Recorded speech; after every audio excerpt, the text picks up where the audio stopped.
So my first question for you would be, how did you get started into acting? Well, I come by it honestly. My parents were both actors, primarily in New York, although my father moved out here when I was a teenager and married an actress. So it's in the family. But my mother was an actress in New York for 70 years. And she was in a number of seminal productions like The Crucible, the Arthur Miller play. She was in One Touch of Venus. She was in Rose Tattoo, Tennessee Williams' play. She was the original mommy in The American Dream by Edward Albee. So in that respect, I came by it honestly. And I grew up in the theater. I had a great many, you know, so-called aunts and uncles and older folks, all of whom I stayed friendly with for the most part as I grew up. So, but I didn't plan on being an actor. When I went off to college, I was an English major, but I sort of stumbled into it in my sophomore year, and I wound up doing a number of plays. This was at Washington University in St. Louis. And by the time I was 20 or 21, I thought, this is what I want to do. So I finished school, and I came back to New York, and I started to look around. And, I have to say this because my daughter is an actress. I have two. My elder daughter is an actress. My younger daughter has escaped a family disease, but um, it's much easier. It was much easier then. I mean, I met a photographer that my mother recommended me to. A guy who's, older gent, but did a lot of Broadway stuff for my first headshots. And they were pretty bad, quite honestly. But, that was the day where they airbrushed everything. But he called a big agent, a man named Stark Hesseltine. That really was his name. And he said, well, come on up. And I met him. He was at a big agency called CMA at the time. And he had handled Robert Redford, whatever it was, 20 years earlier. 20 years? No, 15 years earlier. He put him in Barefoot in the Park with Elizabeth Ashley, I think. That's not, if I'm not mistaken. Anyway, so I meet him, and he has an associate who later became the casting director for many years on NCIS, a woman named Susan Bluestein. And he says, so get somebody to do a scene with you from Barefoot in the Park. So having just returned from college, I didn't really know anybody in New York, but somebody said, oh, call Katie Heflin, who was the daughter of the actor Van Heflin, which coincidentally had been in a play with my father, a play called A Case of Libel on Broadway. My dad, in fact, won the Clarence Derwent Award for it, which is awarded to a non-featured actor. You know what this is, do you? Oh, yes. Okay. So that was in whatever, 60, 63, 64, somewhere in there. Anyway, so she was lovely. She was living, interestingly, in Jack Warden's apartment on Sheridan Square in Manhattan. I grew up in New York, in Greenwich Village. So I called her up and I went over there. And many years later, I did meet Jack, in fact. And I spent 3 hours just talking with him in a cigar shop out here in Sherman Oaks. Anyway, we did the scene. And Stark started to send me out. And, that's the way it worked. It was we did all those things. We made the rounds and all of that shit. Had the various straight jobs and so forth. Although primarily the one side gig I had, if you can call it that, was I wrote industrials and performed them. And it paid quite well. So well, in fact, that after about 2-3 years of doing this, I thought, I better stop doing this because I'm getting much too comfortable. So I did. But there were a number of terrific actors who did this, including my friend Michael Tucker, Jonathan Hadary, who has done a million things on Broadway and so forth. I actually saw him in the original production of Gemini. Anyway, so he started to send me out, and I started to get work. And I stayed in New York pretty much as long as I could until it became apparent that I couldn't make a living, or at least enough of a living in New York. I mean, I would do theater, maybe the occasional television show. I did a TV series in New York, actually, with the late Ron Silver, which ran for like half a season. But primarily, I was working when I was doing paying theater. It was out in Connecticut or in regional theater. So I'd be running around and then trying to get a voiceover or an on-camera commercial on Mondays, which is the theater's day off. So, and And my dad was out here, and we talked about it, and he said, "Stay as long as you can." But in '86, I got a terrific movie called Raising Arizona, and came out to not Tucson, Scottsdale, and we shot it there. And then when I was done, I came out here to Los Angeles, and there was a theater director I knew named John Pasquin, who's still a very dear friend, and he was doing a pilot. And I was cast in the pilot, and we shot it, and then we came back to New York, my wife and I, and we hadn't started the family yet. And we decided now's the time to go. So we came out here in the fall of '86, and I've been out here ever since, although for a long time I kept a place in New York, and I'd go back periodically and so forth, and work there from time to time. But, the last, how many? It was 4 months and so forth. We've been on strike, and it's finally settled, maybe. And we will see what happens after that. So, yeah, I've been seeing that. I've been seeing your post on Instagram about the strike. I actually marched. We had a couple of the meetings in D.C. in front of the White House. So I actually did march with some fellow SAG members, about 100 of us in D.C. The Mid-Atlantic area is what they call that. And so we all got together and did that as well. So no, I definitely, I can't believe that all this stuff is even a question. What we had to go on strike for to begin with all the AI stuff. That's because we took a soft pass for a long time. This should have been dealt with 20 years ago. But I mean, this goes back to HBO negotiating with us when we were thinking in whatever it was 2000. We were going to get a bigger cut of the VHS or the beta sales. And of course, they'd already moved on to DVD. So HBO saying, sure, take as much of the VHS cassettes as you like. And I did Sopranos, and I think I've only been paid for it when it plays on Lifetime, never on HBO, because they screwed us out of that. And we were too stupid to do anything about it, quite honestly. So, I've got a friend whose parents were, because there were various factions in terms of the merger for SAG and AFTRA. Don't get me started on that. But it's been that way now for 14 years. And, I was in New York, and I marched up outside of 30 Rock, and I'd run into people like Richard Masser, who was an old friend of mine, but we were on the other side of the, opposed to one another in terms of the merger. But they shoved all the actors into one corner, and we finally said, you know what, screw you. So we'll see if what we fought for is actually coming through. But it had to be now. And if not now, it would be never, quite honestly. So I think we woke up to that, anyway. Yeah. Well, I'm glad to hear that. I have a friend whose parents were old. His mother was Suzanne Caron. She was an actress in the 30s. And his father was Sid Blackmer. He worked with Shirley Temple, a bunch of other folks. My father worked with Sidney Blackmer in the Van Heflin thing called A Case of Libel. Oh, really? Well, his Sid Blackmer Jr. is a friend of mine. The late Jimmy Caron, who I knew since I was a baby.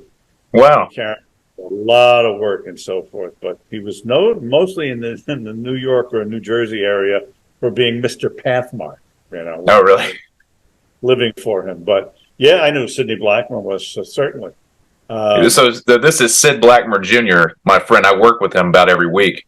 Yeah. And he is really, like, with his parents' stuff, if he is so much as hears something on the radio that, has something from something that his parents did, he's on them. Where's my payment for this? You're not authorized. I mean, he's really on top of it when it comes to that stuff. Well, good luck with that. Well, it doesn't, I mean, it helps that he's a lawyer. Yeah, my mother's, my father's, and my stepmother's. But at this point, it's, it's a dribble. There ain't much to it. He was a lawyer on Capitol Hill for 30 years. So I'm sure that helps his case. Well, this was the big fight about AI. But basically they were saying, well, we get to take anybody who's passed away. We get to do something with them, and it could be, it could be the late Matt Perry and me. And you know what they have to pay to the estates? Garnished, nothing. So that became a bridge too far, and hopefully we won something back from them. We'll see.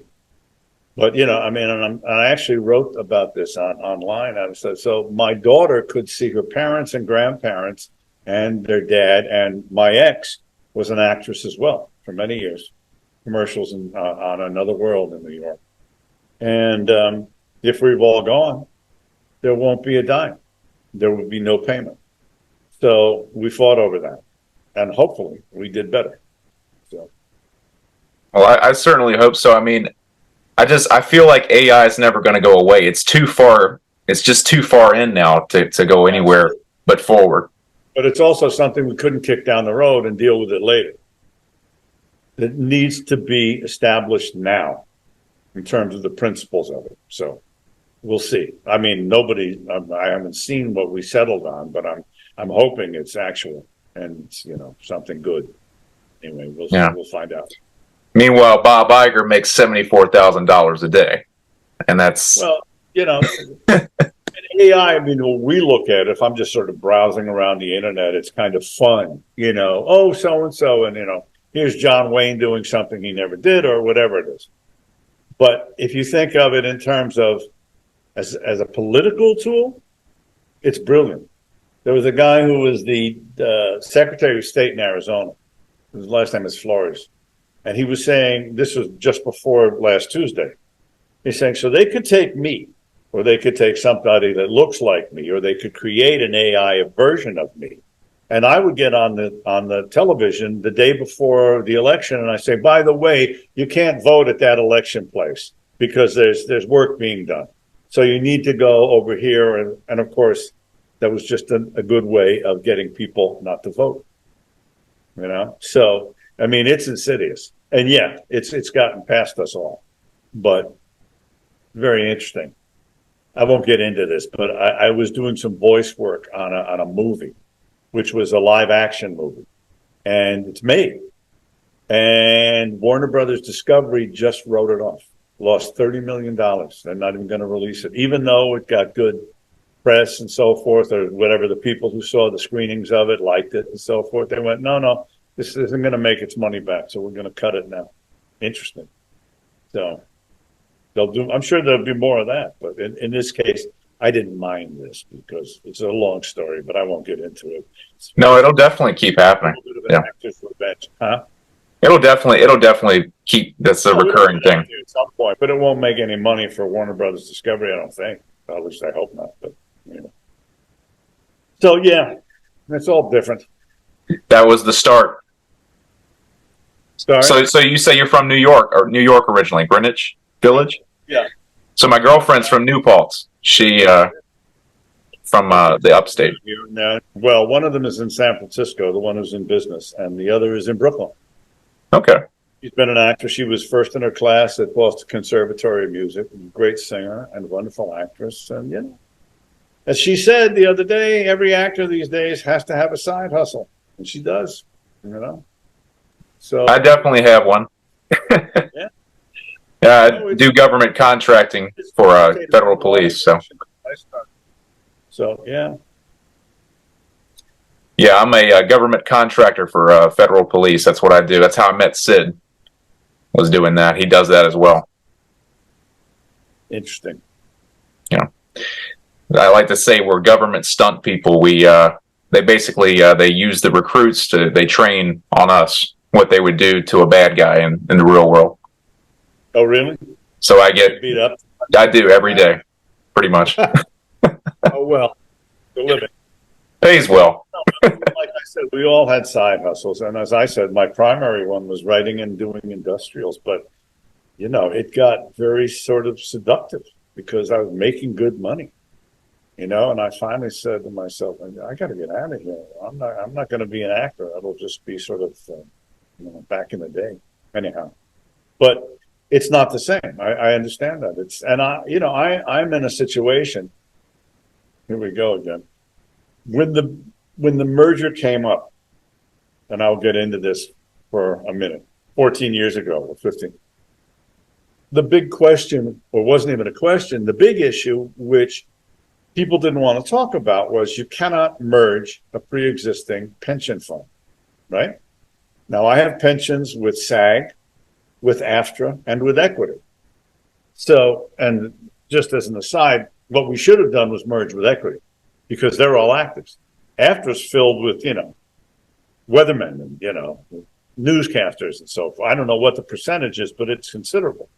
Anyway, in fact, my mother was in AFTRA when it was AFRA because there was no. Oh, wow.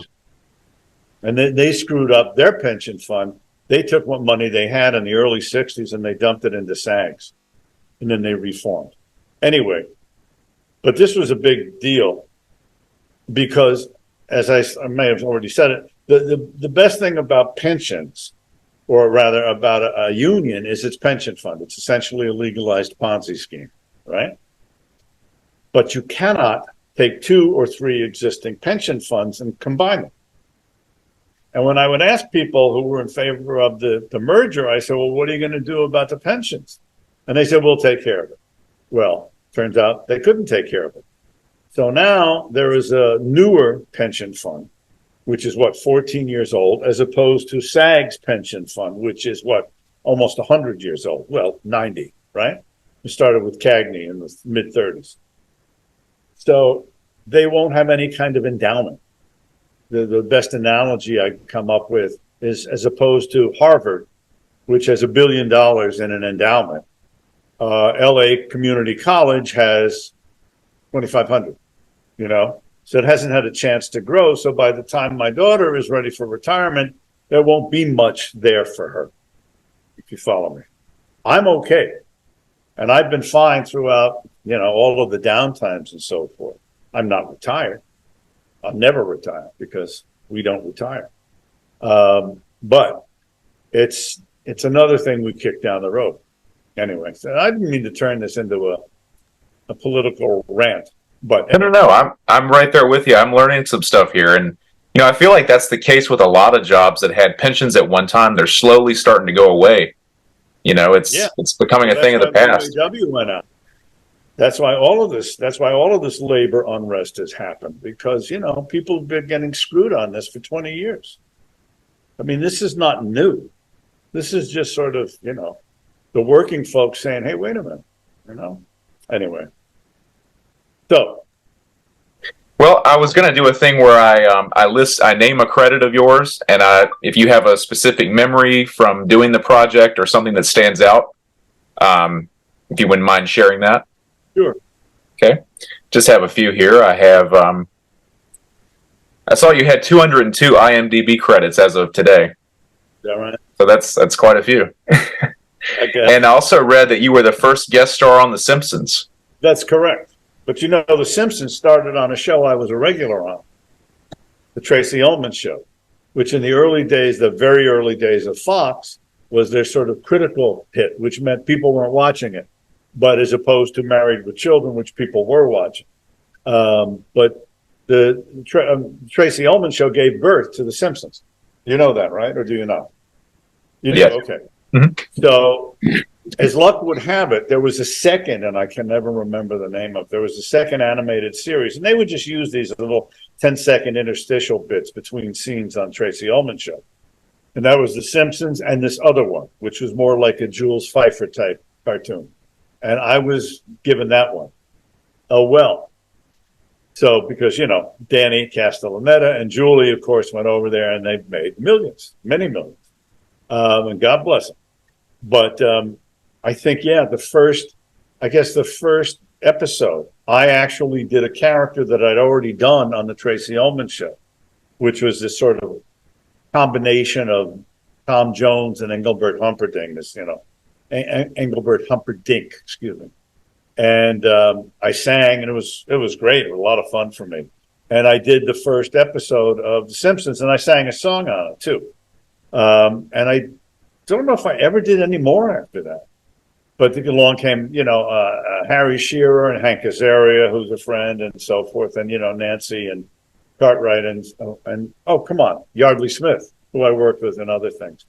And it's amazing that show, isn't it? It's just remarkable. I mean, it stood the test of time. Going, right? I'm sorry? I think it's still going, or it will be. It is. Yep. So 7 years ago, I'm over at Fox where we had done the Tracy Ullman Show. and I'm on the stage 15, and the outside of it was painted with all the Simpson characters. So Danny Castellaneta comes by to see me one day, and the buzz around the set is Homer Simpson's here, which is pretty funny. Anyway, so Dan enjoyed that, I'm sure. But he told me that I shouldn't even repeat this. He said, I think they were making $650,000 per episode. Wow. Wow. Said, well, they had to freeze it at 650. I went, yeah, I would think so. I mean, you couldn't be challenging Friends. Anyway, so that's insane. Truly insane. But that goes way back. That was when some idiot at Fox had the temerity to say, we've made whatever it was, $1 billion in merchandise sales on this. And Dan got word of it, and they all went, they were making good money to begin with. But Dan and the rest of the cast said, we're not coming back until you up our money.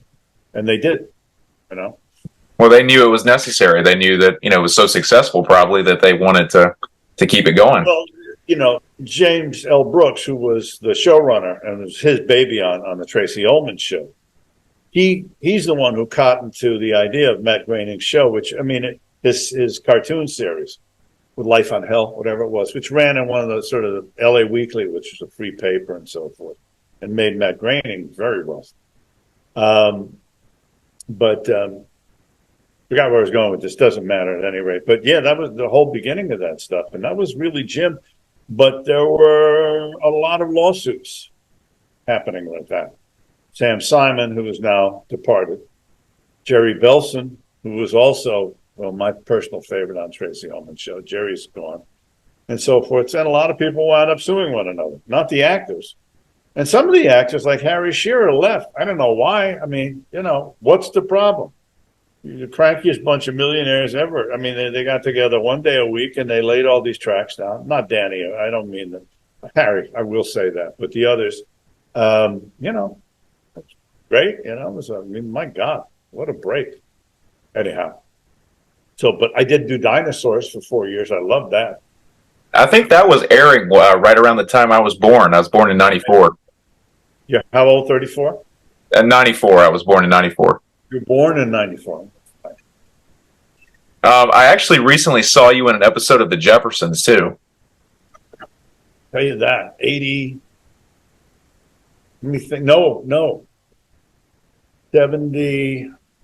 I almost know.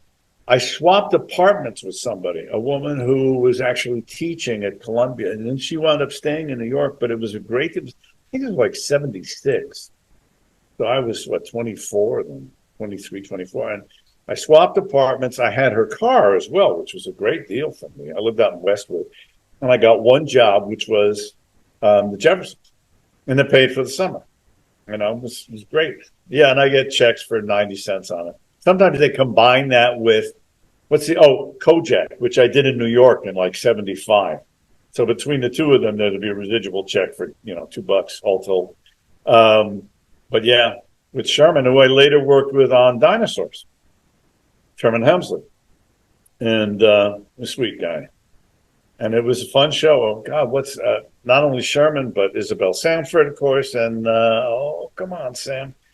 The Marla Gibbs? The mother of Lenny Kravitz, right? Oh, Roxy Roker. Right. Roxy Roker and Marla Gibbs, who's still going into her 90s. My friend Rocky Carroll, who's been a regular and directs very often on NCIS, had her on the show about a year ago. And I said, how'd she do? He said, a little bit slow, but she was all there. She was great, She just got a star on Hollywood Boulevard, I believe. Well deserved. Very nice woman. For sure. Funny thing, she's been married to a jazz pianist named Horace Tapscott, who wasn't terribly well known, but I'm a jazz fan. And I was doing the show with her, and I said, I have Horace's album. She said, well, we're divorced, but I'd love to get a copy of it. So I made a tape for her. Oh, that's awesome. Yeah. Didn't she own a jazz club at one time as well?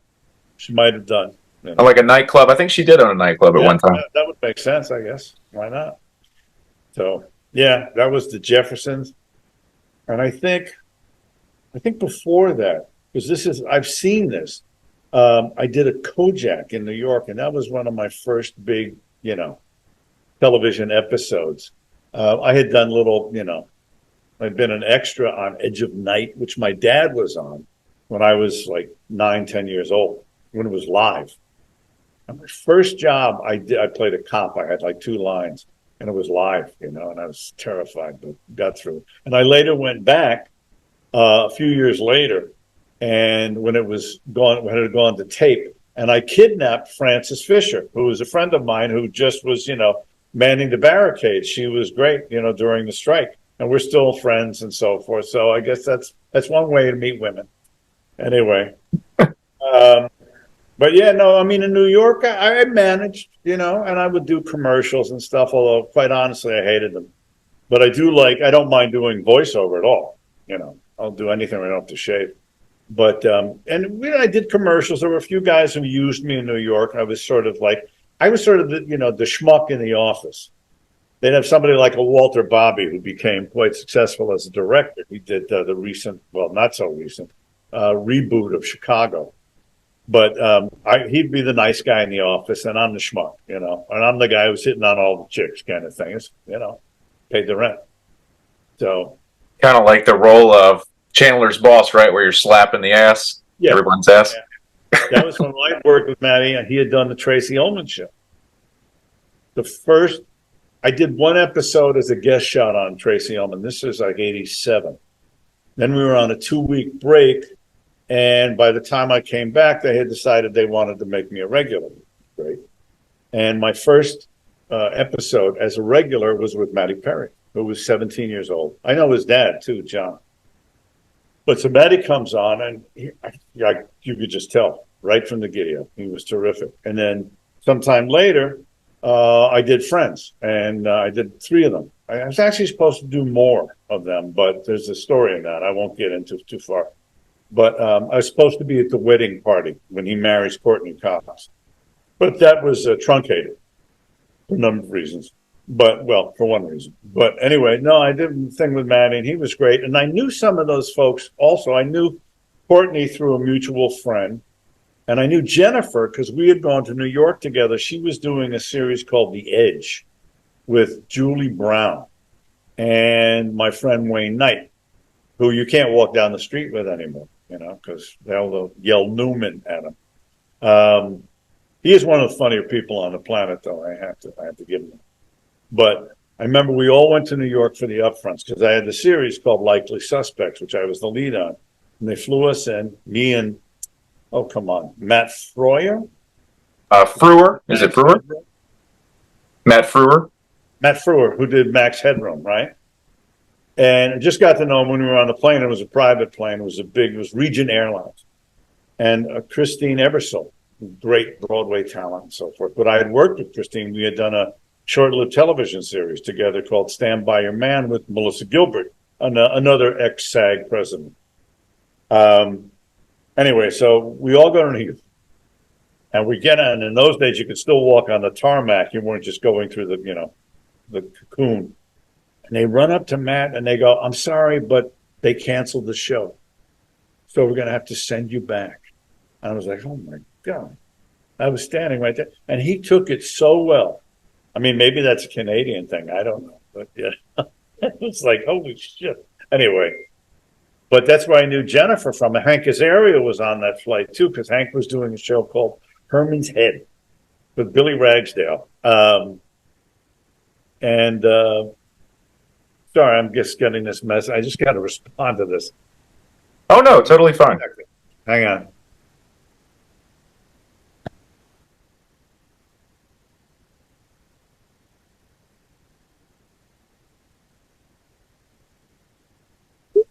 All right. Hopefully that'll take care of that. All right. Anyway. Oh, I see. So you're Mark C. Aaron. You're not Mark Karen, right? Yeah, I should change that name. You're not the first person that said that. They're like, "Your name's Mark Karen." I'm like, "No, it's Mark C. Aaron because my middle initial is C." Yeah. Yes. Well, another credit that I noticed was, and I had seen this before, but they rerun this on Pluto TV constantly. It's a show, the 21 Jump Street show. Yeah, I did that. Those are early days of Fox, and I got one of those and went up to Canada. It was called Raising Marijuana. So I think there was some connection to Raising Arizona. You know what I realized, Mark? I'm sorry, it's 4 o'clock. I've got to do this now. Oh, that's totally okay. Would you want to continue this later today, or when Yeah, would I be a could good do it in time? an hour or so. Yeah, you want me Okay, to call you back? Or sure. I can give you a call, and when yeah, you say yeah, about an call me hour, would after be good with 5. you. Call me after 5 and we'll continue, okay? Okay, sounds great. I appreciate it. No worries. Take care. Thank you. So I think last night we left off. We were talking about Golden Girls when you were on Golden Girls. I did a Golden Girls, although interestingly, because I just did a thing in Chicago for, I did Empty Nest first. I did the first episode of Empty Nest after the pilot. And then later I did a Golden Girls. And it was funny. I worked the people who produced that. They were very successful. Whit Thomas, and there were three of them, a gal and two guys, and they liked me, and they would call me for stuff. And I get a call. First, I do Empty Nest.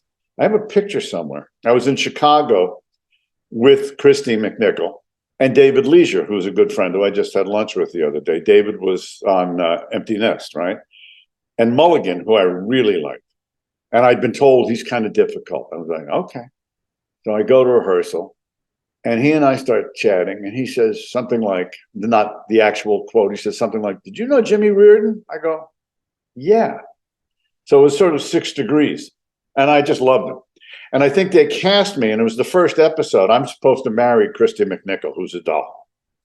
And I have a picture of the three of us in wedding, we're wearing, Richard and I are in morning coats and so forth. And I said, "Oh, I see why they cast me. It's because I sort of look like Richard Mulligan," right? Because Richard's very excited that his son-in-law is going to look like him, is the idea. Anyway, it doesn't work out. But I had a lot of fun doing that. And then later I did Golden Girls. And they called me about it. And they said, "You want to do Golden Girls?" I said, because they said, "Well, Jerry Orbach is on it." I'm like, "Oh, shit. Now that's one of my heroes." So I said, "Yeah." And I wooed him. I mean, we became friends. We'd go play golf together and stuff like that. And he was, brilliant, I think. Anyway, so those were fun times. And I remember coming around the corner at one point, and I'm half Jewish, half Irish. And I see Richard Mulligan and Jerry Orbach, both of them in profile, looking at one another, cigarettes hanging from their lips. And I go, "Okay, here's the pilot.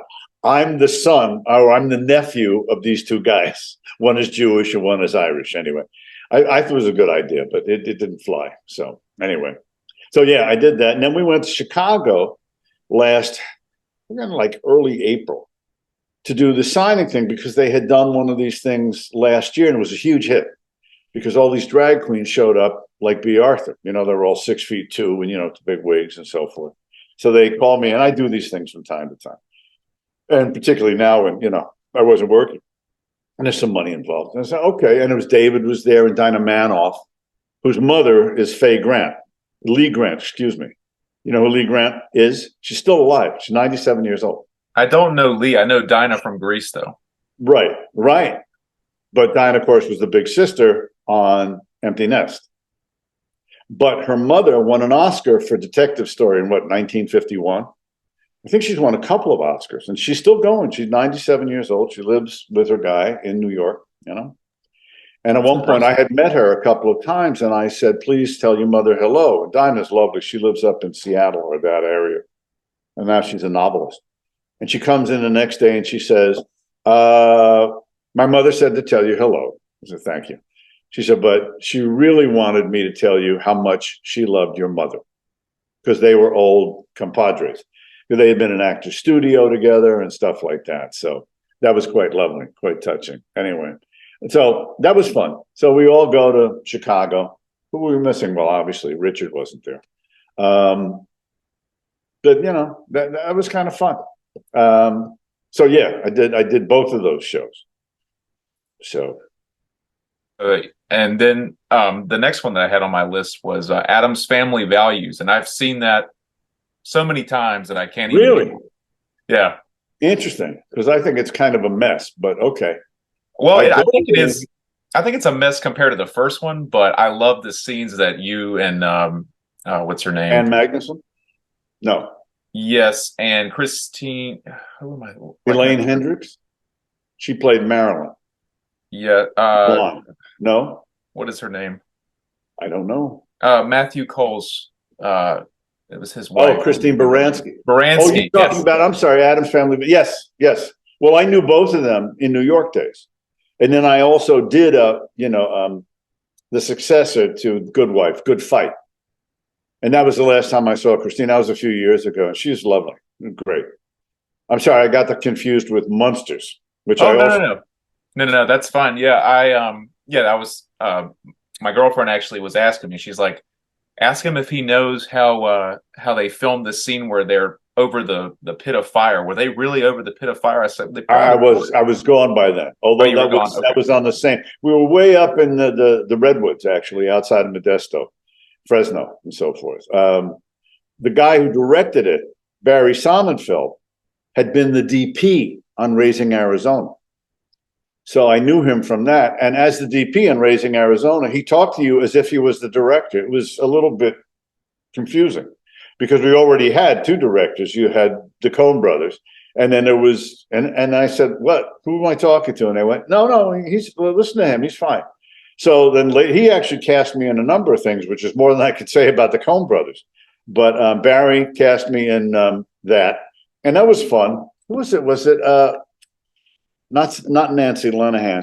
She played my wife. She's a terrific actress. But I know, Peter McNichol was there on that shoot. I was there for like a week or two. And it is a funny movie. And they were great. Raul Julia was terrific. In fact, when we wrapped, we were getting undressed and so forth. We're on the set. I mean, we were actually up in the mountains. It was this beautiful camp.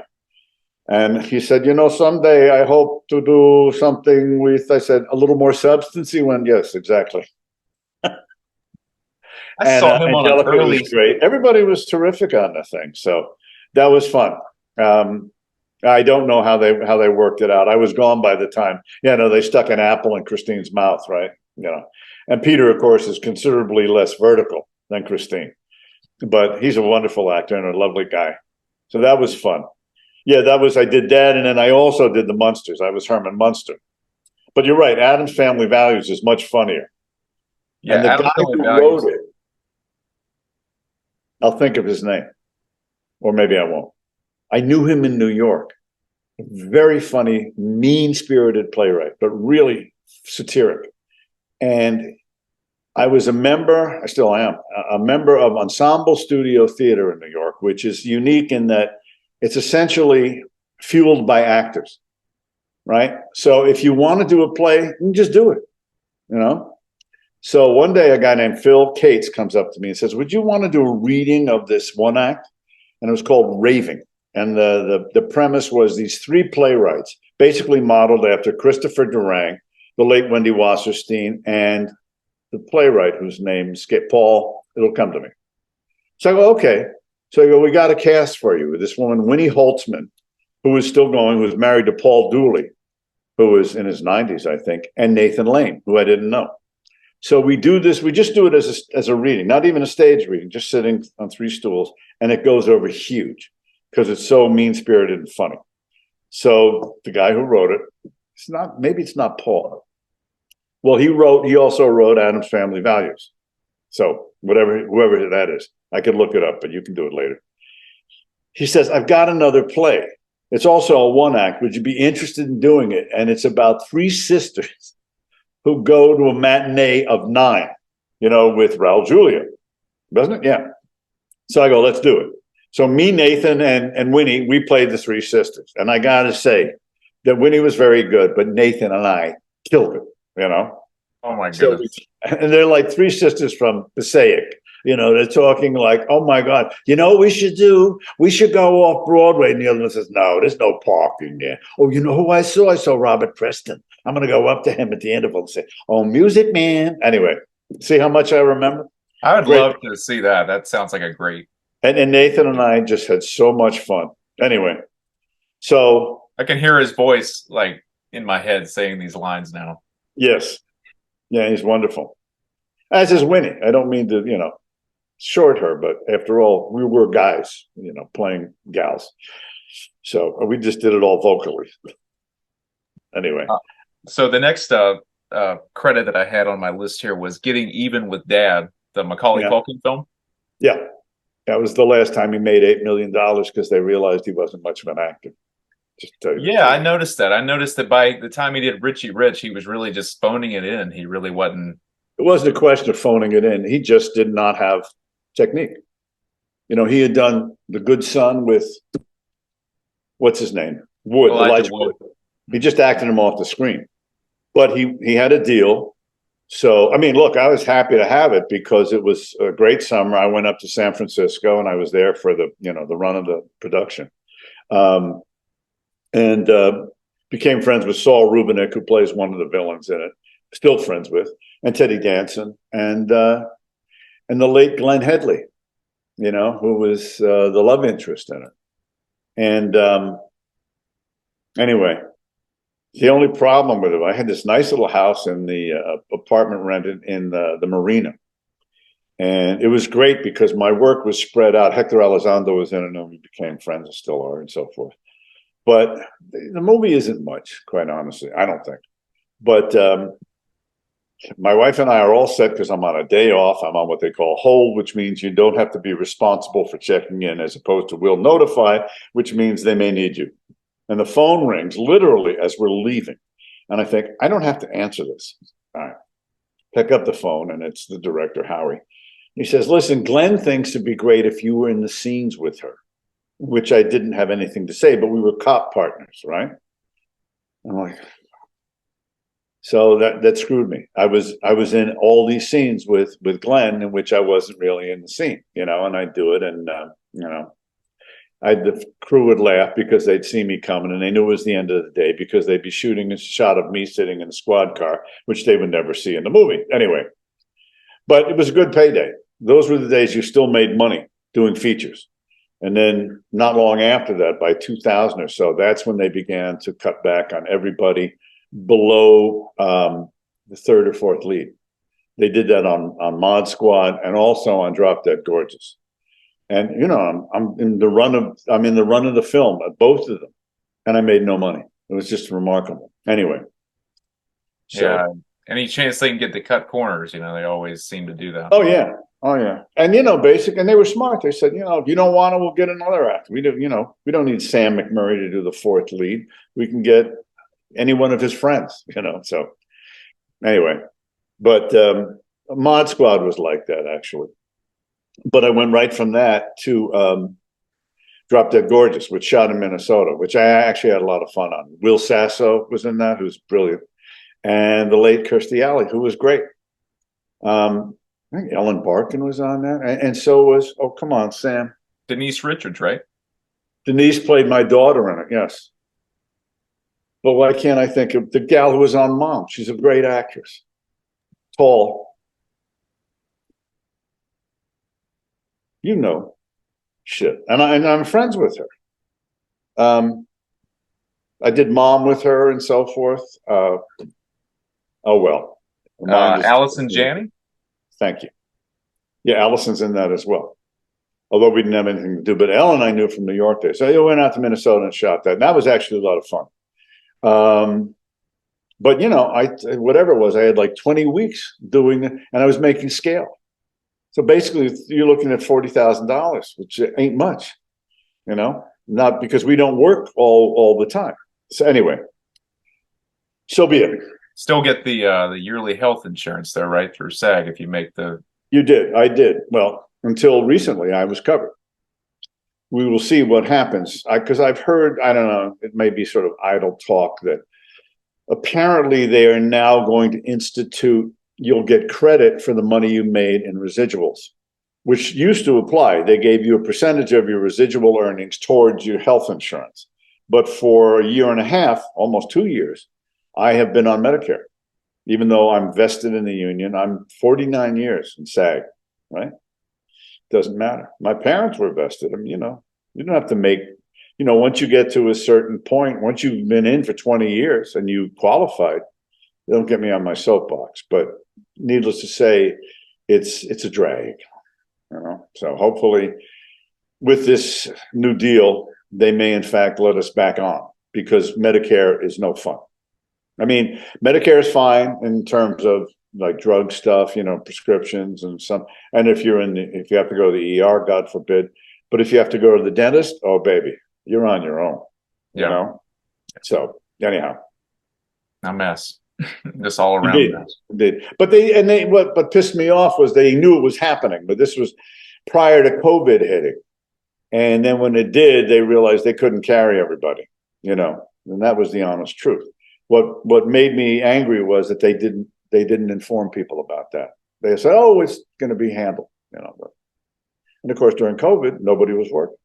Right, and that's when people needed it the most. That's always, that's what you would think they would have some sort of insurance for, if you will, but they don't. We have Medicare, But as of 2 years ago, 21, I lost my coverage because I haven't been working enough, And now you got to make $26,000 plus in new earnings. Now, whether or not they change, you can cut all this because I'm sure nobody wants to hear this, but if they make this possible change in terms of what constitutes earnings to include residuals, then I'd be covered again, because I make a fair amount of money on my residuals because I've been doing this for so long, So I still get paid for Kojak, which I did in 75, I think, and the Jeffersons. Wow. Where do they still air that? Where do they still air Kojak? There's some sort of bare bones syndication out there somewhere, though. Syndication is essentially gone, But hopefully the streaming clause, or if it's been dealt with, will, provide us with a little more towards real income. Because, you should see the money I get for Hill Street Blues. I'd like to see it because I've never seen anything. I saw myself I found myself the other night. Oh, there I am. And I watched it. I got that in 86. I just moved out to LA. And I thought, oh, it holds up pretty well. It's funny because I saw Mike Warren not terribly long ago, and he's in great spirits, Of course, he was on Hill Street from the beginning. But, so I have all these shows that they just air, and they're all streaming, and you don't get paid squat.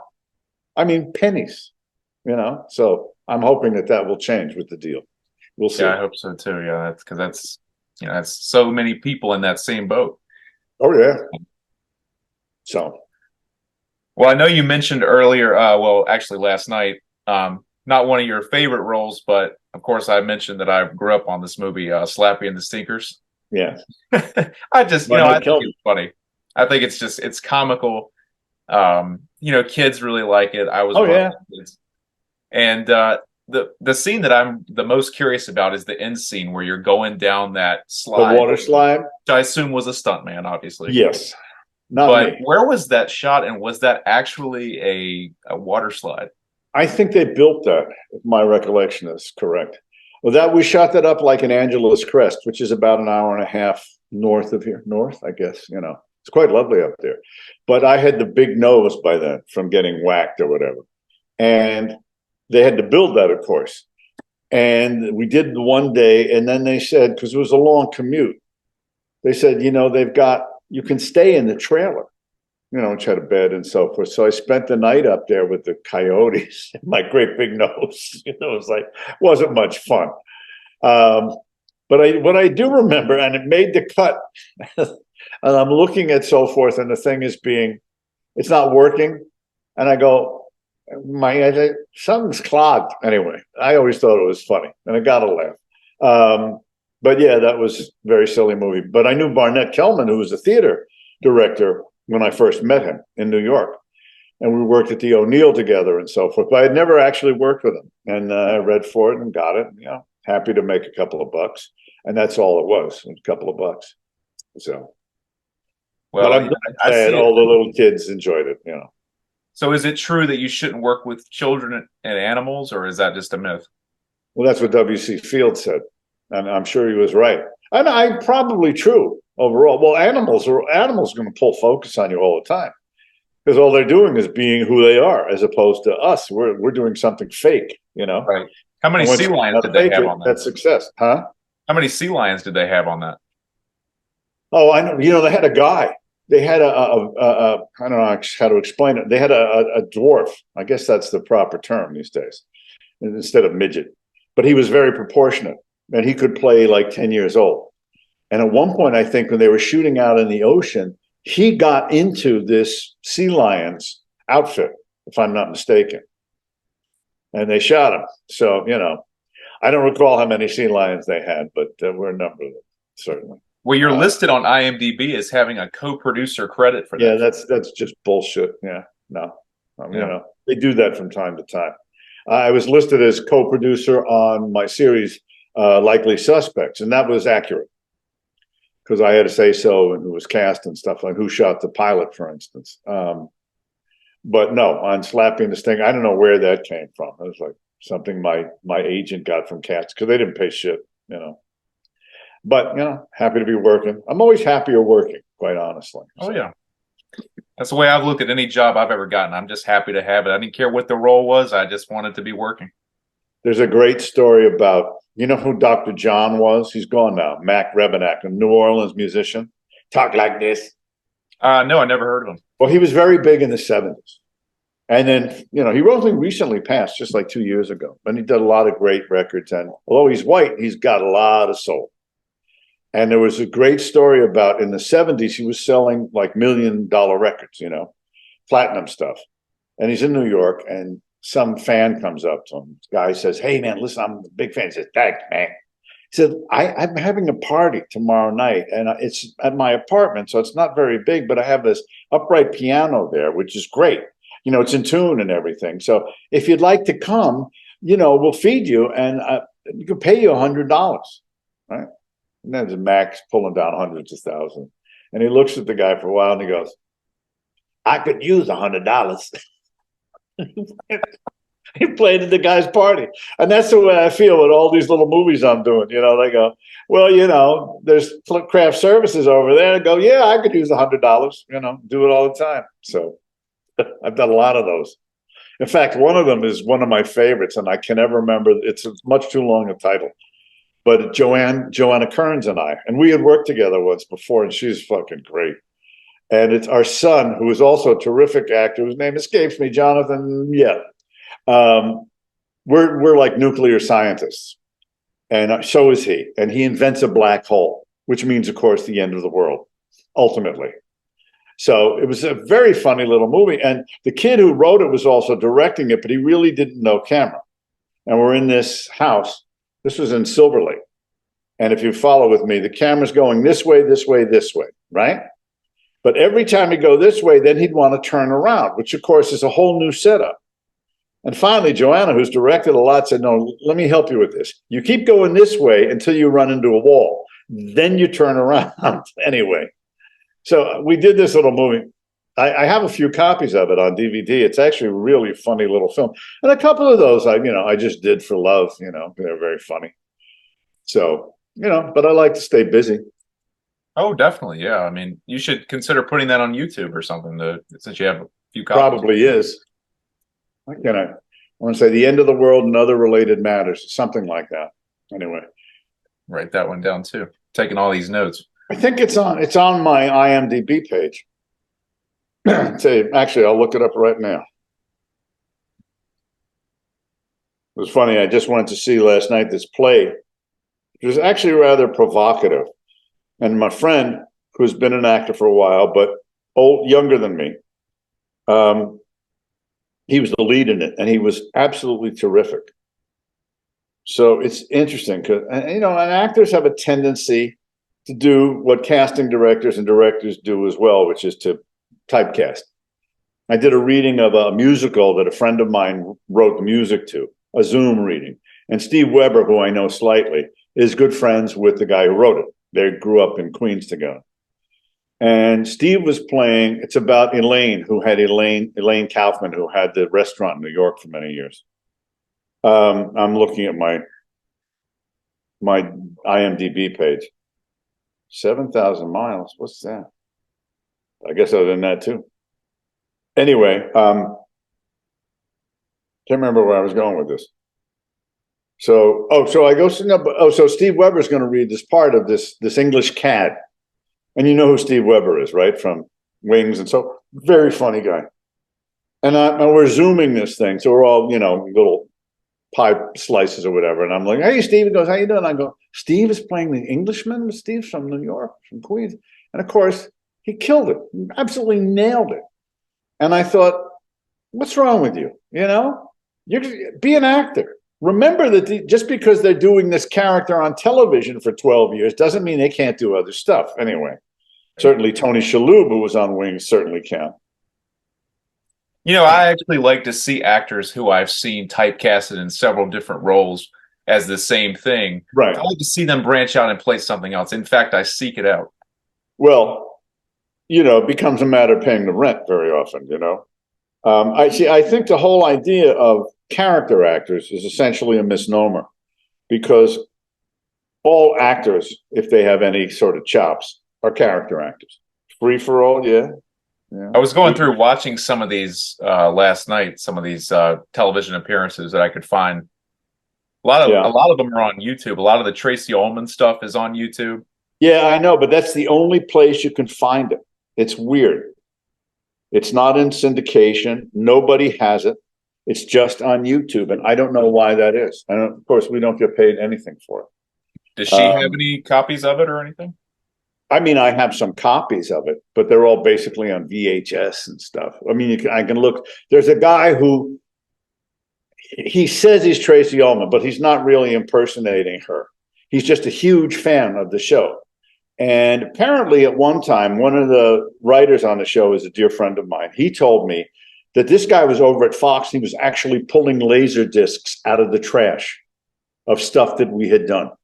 And if it wasn't for him, they would be gone.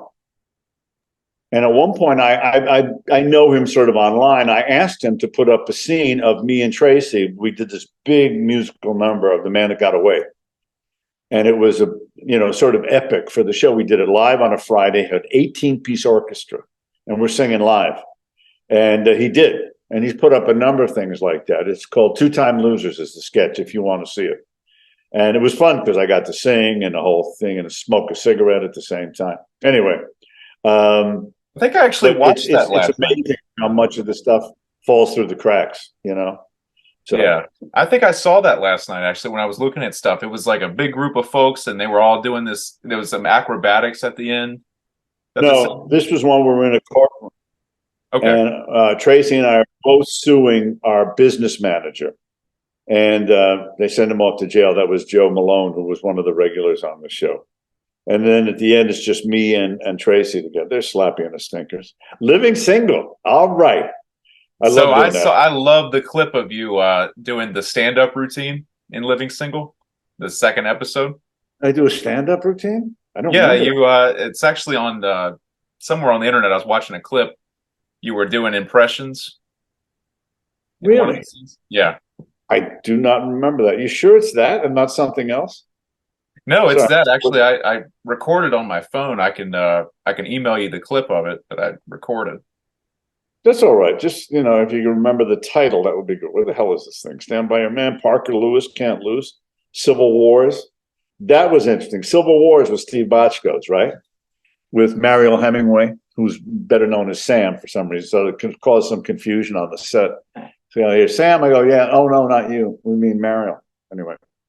But I knew Bochco personally a bit.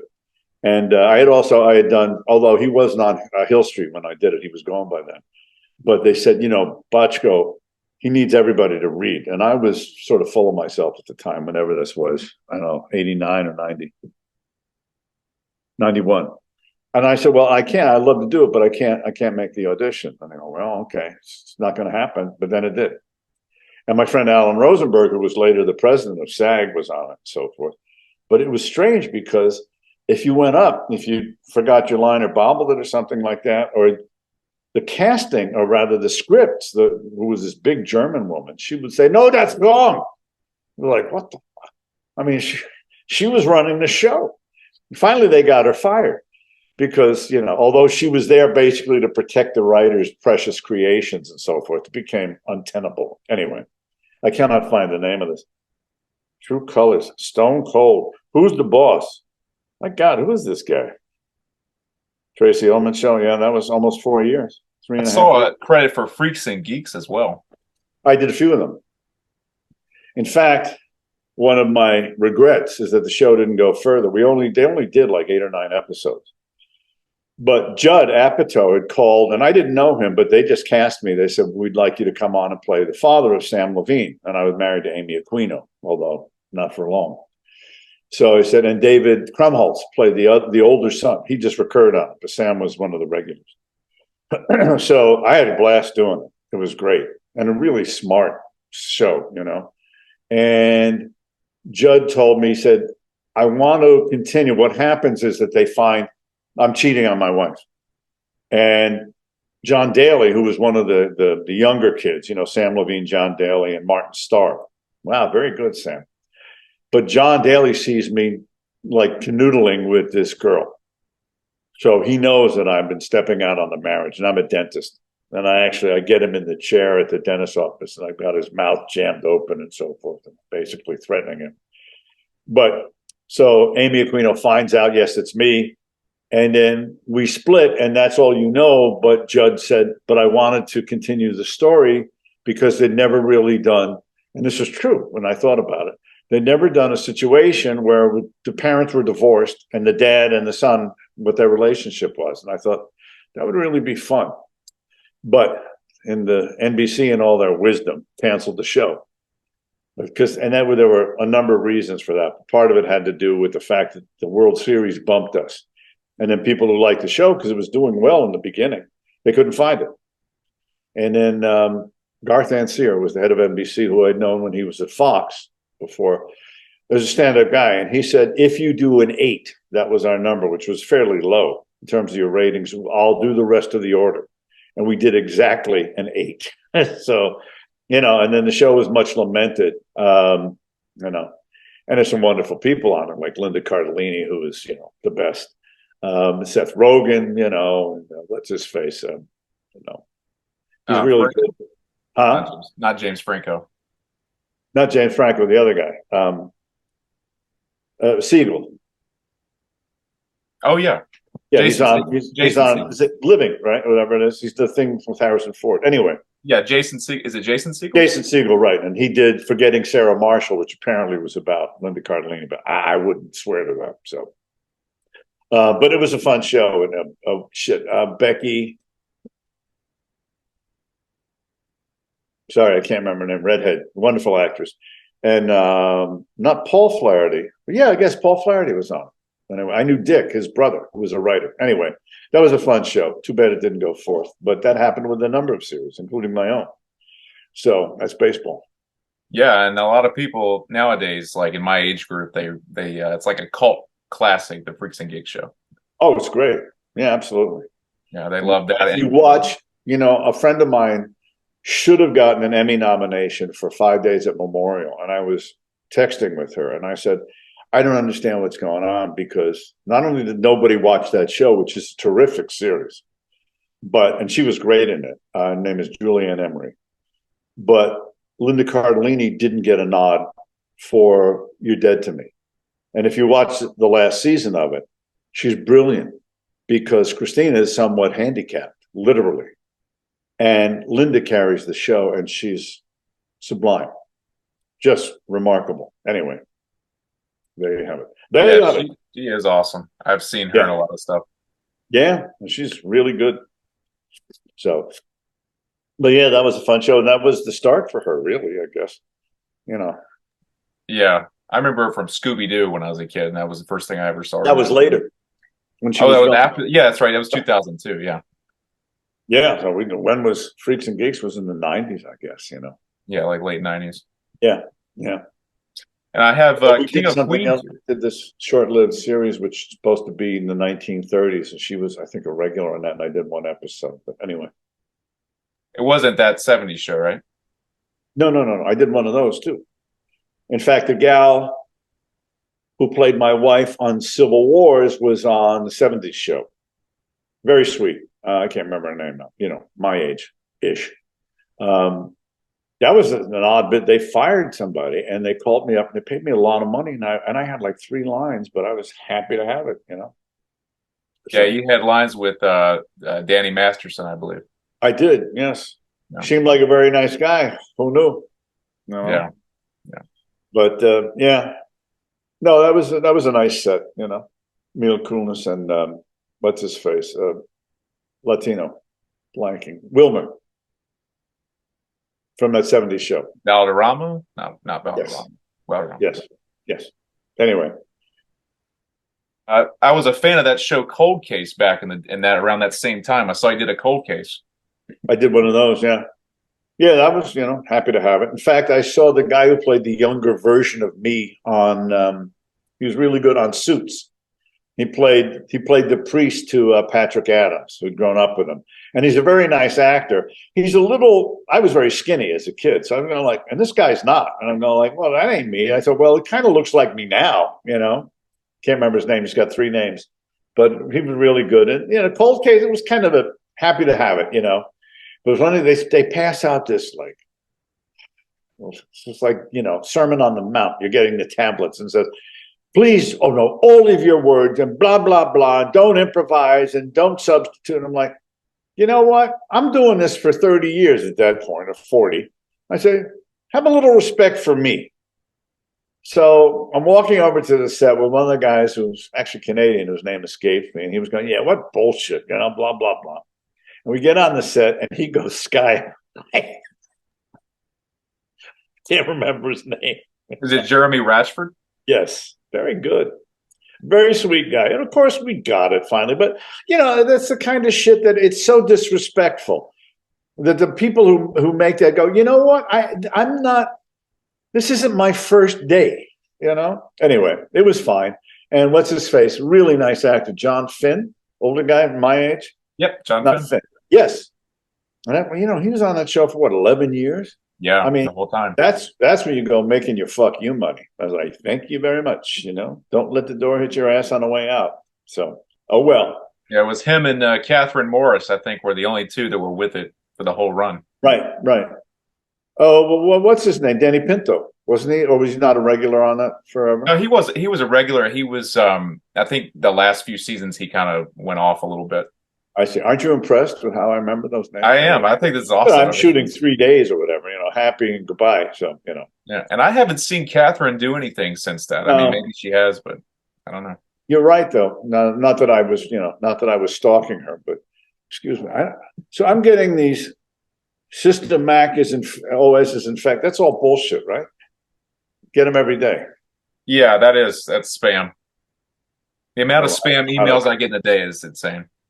Oh, emails, that's one thing. No, this actually pops up on my computer while I'm talking to you anyway. So I had that for a while.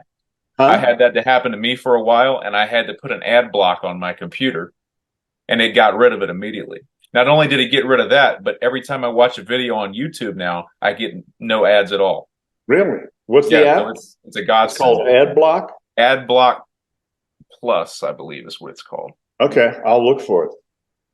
I paid for it one time. I got it back in 2015. I paid like $200-300, and it's still. That's not nothing, but it's probably why if it's legit. Yeah, it's bothersome, but anyway. So King of Queens, I saw you had a lot of that. Well, now that was my friend Michael Whitehorn. So Michael had, I don't know if you've ever seen it. It's actually posted, a Tracy Ullman sketch where I play Latino. I'm a baseball catcher. And Danny, that's one of my favorite sketches. And I think, if I'm not mistaken, Tracy had done a movie over the summer with Kevin Kline, Love You to Death.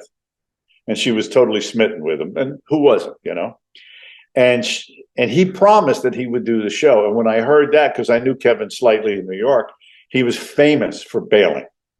So they would write these nice sketches and Kevin wouldn't do it. And I got it. I was like, thank you. And that was one of my favorites. And of course, you couldn't do it now because I'm doing it like I'm, Dominican. And I got that little salt patch there, my essay, the whole thing, they darkened my hair and everything. It wasn't white then, But it's a really funny sketch. And I love doing that. How did we get onto that? I don't remember. King of Queens. King of Queens. So So Michael Whitehorn wasn't on staff, but that was one of his. And they would have to, by WGA rules, they'd have to hire some of the outside people. And Michael all his stuff was always good. And then later he did a show called True Colors, which coincidentally was shot on the same soundstage at Fox that we had done the Tracy Ullman show, and I did one of those. So Michael and I are friends, and they called when King of Queens first started, and I can't remember the other guy who was the co-executive producer. At any rate, and they said they wanted you to do it to play Doug's boss, and I couldn't do it. So I was like, shit. So they hired somebody else for a couple of episodes. They weren't terribly fond of him.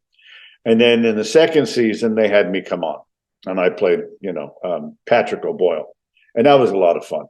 So, and I did about 18 of them, which is nice because, that, Friends, a few other shows like that, they're still in syndication, and that helps pay the light bill, Well, I'm sure. And it was always well written, and it was always funny. And I'm actually still friends. I haven't seen him in a while with Victor Williams, but I knew Jerry, of course. I knew Jerry through my mother. Anyway, I think Kevin's terrifically talented, and so is Leah. Who else was on that besides Victor? Oh God, Merwin played Victor's wife. Very sweet. She's worked Mirren Dungy. Anyhow. But yeah, I enjoyed that show. That was fun to do, and it certainly had legs since it's been in syndication. So, yeah, I still see it air late at night when I'm flipping through the channels. I'll still see it. Yeah, that and 2.5 Men, both of those constantly. Never did that actually, but I did work with I knew Jonathan Cryer. This is sort of a reach, but Jonathan Cryer's mother, Gretchen, wrote a musical with this woman I did know named Nancy Ford called I'm Getting My Act Together and Taking It on the Road. And it was done at off-Broadway at the Public Theater and so forth. It was kind of a hit. So Jonathan is considerably younger than I am, but I knew him and his sister because I would rent a place on Fire Island and they were part of this younger crowd that ran around. I knew him like, hey, how you doing? But I would see him out here from time to time, and he's always great. And I think he's hugely talented, And I worked with Charlie too. I did a Spin City with him, and he was great. I really liked him. But my favorite thing, Holland Taylor. Holland Taylor was the mom on that, right? Yes, she was. Yeah. She had worked with my mom. They'd been on a soap in New York, so I'd see her. Hey, how you doing? But that was pretty much, the extent of it. So then she's with Sarah Paulson, right? Sarah Paulson's had sort of a checkered career, but, so she's with Holland. They've been together for quite some time. But when it first happened, they asked Holland Taylor, they said, well, what about, the age difference between you and Sarah, who is younger than I am, and Holland is in her 80s. And Holland Taylor said, well, if she dies, she dies. I thought that was brilliant. Anyway. Oh, that is brilliant. That's perfect. Yeah. I mean, I don't know her, but I've seen her in so many things. I can actually see her saying it. Yeah. But no, I did a Spin City with Charlie and Barry Bostwick, who I knew slightly, and they were all great. Michael Boatman and Alan Ruck. I mean, what was that with that car crash? Did you see that thing? I did. Yeah, that was really odd. Was it ever explained? No, I never heard anything else about it. He's a really lovely guy, and I thought he was very stalwart during the strike and so forth. And anyway, I'm glad he's okay. Yeah, for sure. Yeah, and I'm not a fan of Succession, but I know he was good on that. So yeah, he's been around for a while. At Ferris Bueller, I think, pretty much put him on the map. The original, the movie? Yeah. Isn't that funny? I confess, I have never seen it. There are a number of things I have never seen. Like, I only saw Jaws finally about 3 months ago. Oh, really? Wow. I don't think I've ever seen The Exorcist. I have never seen that. There's a few things that I go, we're talking about Get Out last night with a friend who's in it, Steve Root, and I confessed that I haven't seen it. I said, kind of gave me the creeps. He went, well, it should, Yeah. But I'll watch it. No, I know. And of course, Steve Root has been in everything. Yeah. I love him in Oh Brother Where Art Thou. He cracks me up. Amazing in that. Yeah. No, he's always brilliant. He's a very dear friend of mine. And I saw there was a picture about a year ago from The Guardian, the English newspaper, saying, you recognize this man? There was a picture of Steve. He said he's the busiest actor in the world, which is true. And they're doing King of the Hill again. They picked it up for 3 seasons. And the money is off the charts. So, Well, between him and Stephen Tobolowsky, I see them in everything. Yeah. I haven't seen Stephen Tobolowsky in a while, but Stephen Root, My boy works I mean, he was working during the strike. He was doing this movie with Idris Elba and John Cena in London and in Trieste. How did I remember that? Anyway, but they're halfway through and then they had to stop because of the strike. So they still have, they'll have to gear up again and they'll finish it, but I'm not worried about Steve. He's ridiculous. So do you think that Hollywood is like running out of ideas? Do you think that they're just remaking all this stuff because they're running out of ideas? A lot of my friends talk about that. it's all they ever do. Yeah. There's no creative, aspect to Warner Brothers or whatever, or Sony, Oh, let's do the Marvel things. Well, shut the fuck up. I mean, the best thing that happened was Barbie made $1 billion. And they look at the spreadsheet and they go, you know what? This cost a third of how much it was to do whatever, Mary Marvel or Ant-Man or whatever the fuck it is, None of which, I mean, people that they don't, even people who are huge fans of the Marvel universe or the DC universe. And the DC universe isn't making any money anymore. So, oh well. But no, they don't have it. They don't have a creative bone in their body. That's why they're studio executives. They don't know. So what happens is somebody comes along with an original idea, and against all odds, it gets made, and it makes money or something. And then they go, "Hey, we can do something just like that." But they don't understand that you can't do a clone of something because it was original anyway. No, of course not. Yeah, I just wonder if there's some. I just wonder if there's some young actor out there writer, who's got this great idea, and it probably is a really great script, but he'll never get seen the light of day because of all that stuff. All the time. But that's been true since, for 100 years. Yeah, it's if something gets made that's good, it's accidental. Yeah. Otherwise, most series go in the toilet. I mean, mention a hit series, and I'll tell you how close it came to extinction.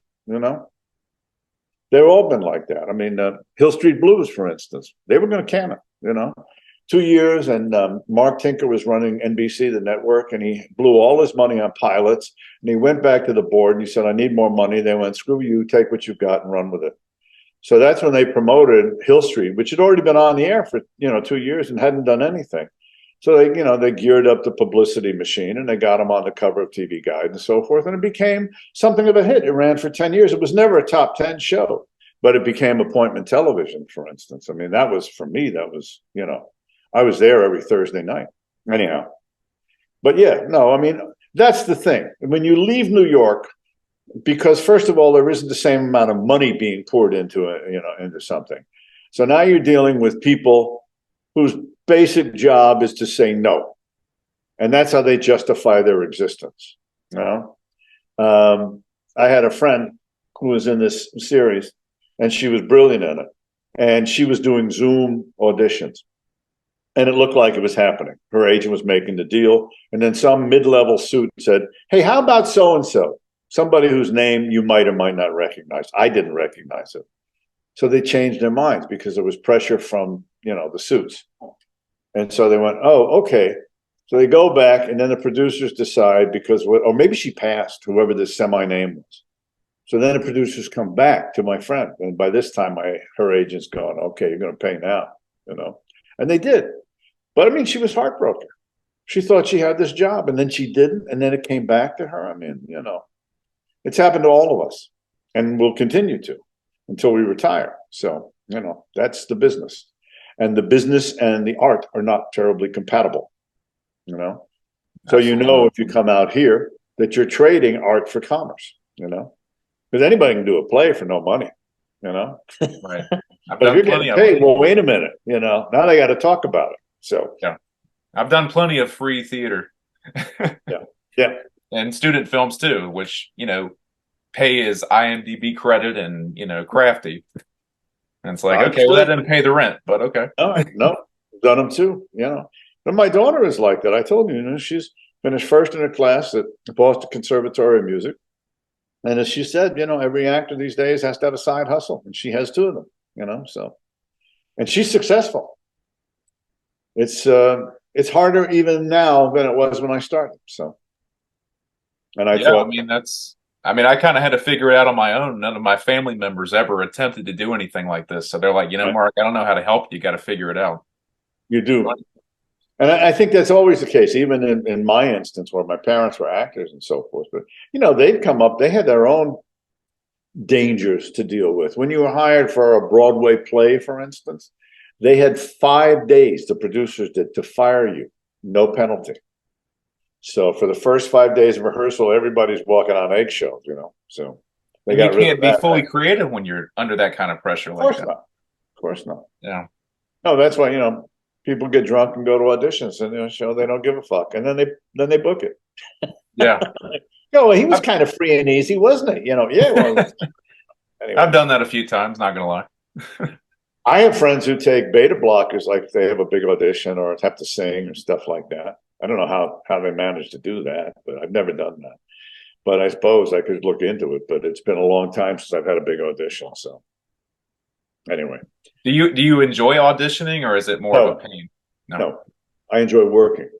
Right. I mean, there are times you go in. I mean, my favorite audition, and I'll tell this story, and then we can kind of wrap it up. I know, but in '09, I get a phone call from my agent. I'm out here, of course, and he said, "Would you be interested in auditioning for Spamalot?" Well, yeah, sure, why not? So at the Debbie Reynolds Theater, which is in North Hollywood, which you should go to if you're out here, just because it's remarkable. It's just Debbie Reynolds graffiti everywhere. But there are, rehearsal rooms and stuff. So they go, sing a song of your own choosing, and then you'll read. I go, okay. I didn't even, I never saw the show, in fact. So I go in, I sing whatever I sing, and I read, and they go, and there are a whole bunch of people, and they'd all flown out from New York, and they go, okay, you're the third person out of the million we've seen who gets it. Would you be interested in flying to New York and auditioning for Mike Nichols? I go, sure. It's like February, '09. Okay. So I don't think much about it. I live, you're always getting that kind of stuff. But sure enough, they call. They go, they'd like you to go to New York, blah, blah, blah. Okay. So they fly me. I learned the song for, I don't know if you've seen the musical. As I said, I never have. But I do know that Arthur sings a song called I'm All Alone, which is actually a very funny song because he's singing it with his valet, He says, I'm all alone, all by myself. Anyway, so I learned that, and I looked at the material, like 3 scenes, and I fly in. In those days, I had a place in New York, which was helpful. So I remember going up to the Booth Theater and thinking, you know what, don't blow this one off. Because that had happened before where I came, within inches of something. So I go in, and there are a bunch of people downstairs at the booth, and they call me up, and I go, and there's, the usual phalanx of people. Not too many, but maybe 8. And there's Mike Nichols. And I get up on the stage, and he starts talking. And he says, wait a minute, so your mom is Jane Hoffman and your dad is Richard McMurray? I'm like, yeah. And he goes, well, so you're like Harrison Ford. I said, yeah, very much. Why? And he said, well, you're half Jewish, half Irish. I was Harrison. I didn't know that. So we're talking, and he's talking, and he doesn't stop talking for, like, it seemed in my memory like an hour, but it was more like 10 to 15 minutes. Just finally I break in. I said, well, would you like me to sing? He goes like, yeah, okay. Like he was on a roll. Okay. Get down to business. So I sing the song, and it goes fine. And then he starts to talk again. And I mean, he's the most charming man on the planet. And I'm like, holy shit. So I let him go. And then finally I say, well, would you like me to read? Yeah, okay. So I read 3 scenes. I read 2 scenes. I start the third. And he goes, no, that's fine. I didn't get through the song either. He stopped me. So we're chatting some more. Now I'm on stage for like 40 minutes. I'm beginning to feel bad for the other actors who are waiting to read. So finally, I kind of wrap it up. And I come off the stage, and Tara Rubin, who was the big casting director, big bear hug, nothing like this. I walk outside. I head downtown to meet a friend of mine, a wonderful actor named Yul Vasquez, who's also a great guitar player at a place called Chelsea Guitars on 23rd Street by the Hotel Chelsea. By the time I get there, the phone rings. They go, Mike said, either one, you can go to Vegas or New York. He wants you. I'm like, holy shit. It's just magical. It's like you couldn't dream it up any better. So I got it. I'm going like, well, I don't know. I said, maybe I could go to Vegas first, then go into New York. And my business manager, who knows that I have a penchant for gambling, says, no, you're going to New York. So, okay. Anyway, to make a long story longer, it's got spread out for a while. And we weren't hearing from now. Now it's like April, and we haven't heard. I don't know what's going on. A guy wants to be my manager. I say, look, I'll tell you what, I'll give you a task. And if you come through, you'll be my manager. His name is Chris Black. So he makes the very delicate phone call. It's like high-powered arbitration, like among nuclear powers. And he comes back, he says, the show is closing. It's like, oh, and they were fighting it off all the time and so forth. You were going in, and I was like, okay. I was ready. I was ready to go to New York and do the show. And, the show had been on for a long time. So it didn't happen, but it was easily my favorite audition story of all time. So I got the show. I got the job, but the show closed. So anyway, that's baseball. So, well, I think that Tim Curry played Arthur when it first started on Broadway, right? Correct. He did. But I knew people who did it later. My friend Harry Groner, who's a wonderful actor and particularly great dancer and musical theater guy. I think he won a Tony for Oklahoma. That's 30 years ago. And my friend Jonathan Hodari, who I had done Industrials with, he was doing Arthur at the very end, at the last. And what's his face? The guy who played Jay Peterman on Seinfeld. Nice actor. John, silver-haired, very, smooth. Hurley. Yes, he was doing it in Vegas. So, yeah, and I was like, oh, okay, I'll go to Vegas. I'll go to New York. Oh, well, the whole thing just went to him. Oh, well, done. Done and done. Actually, if you want to read a great book, the Mike Nichols biography is great. The one that was written by the guy who was married to Harvey Fierstein. I cannot remember the name of it, but I didn't even know Harvey was married. Yes. What is his name? I might have it actually. If you hang on a second. Let me see. I think I have it in my, what do you call it? My digital library. Hang on. Ted Casablanca? No, Casablanca. Okay. it's not his name. Let me just see if I can do a search here. It's really, there's another one too, but this is really great.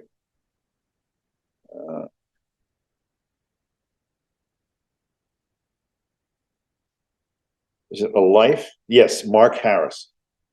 Great. Harris, Wonderful. okay. Yeah. So I got to run, but thanks very much. This was enjoyable. Yes, it was indeed. I really appreciate you doing this, and this has been great. Some great stories. Well, thanks. Send me the finished product if you think of it, okay? I will do that. Yeah, it might be a little bit of time, but I'll definitely get it to you. No worries. No hurry. Okay. I'm sure I'll be very busy working as an actor again. Oh, sure. Maybe. Definitely. All right. Well, thank you again, and have a great rest of your weekend. Thanks. You too. Take care.